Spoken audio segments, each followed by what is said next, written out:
Xalq deputatlari Paxtakor tumani kengashining 7-chaqiriq 21-sessiyasi bo'lib o'tdi. Unda Jizzax viloyati hokimining dasht va cho'l hududlarida sanoatni rivojlantirish, investitsiya va savdo masalalari bo'yicha o'rinbosari Bekzod Egamov, viloyat hokimi matbuot kotibi Akmal Binakulov hamda Paxtakor tumani hokimi Husan Abduvohidov, tuman kengashi deputatlari, faollar, tashkilot rahbarlari, ommaviy axborot vositalari vakillari ishtirok etishdi.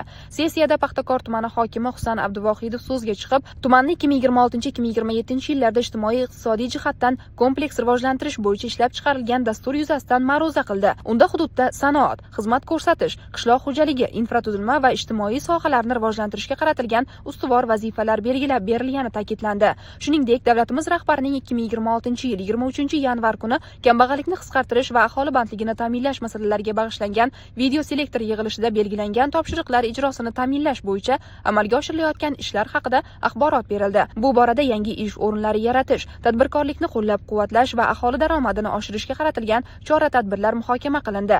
Sessiya davomida kun tartibidagi masalalar yuzasidan tegishli tashkilot va idoralar rahbarlarining hisobotlari ham tinglandi. Deputatlar tomonidan hududlarni rivojlantirish, ijtimoiy infratuzilmani yaxshilash va aholi muammolarini hal etishga qaratilgan taklif va mulohazalar bildirildi. Yig'ilish yakunida ko'rib chiqilgan masalalar bo'yicha tegishli qarorlar qabul qilinib, mas'ullarga aniq vazifalar belgilab berildi.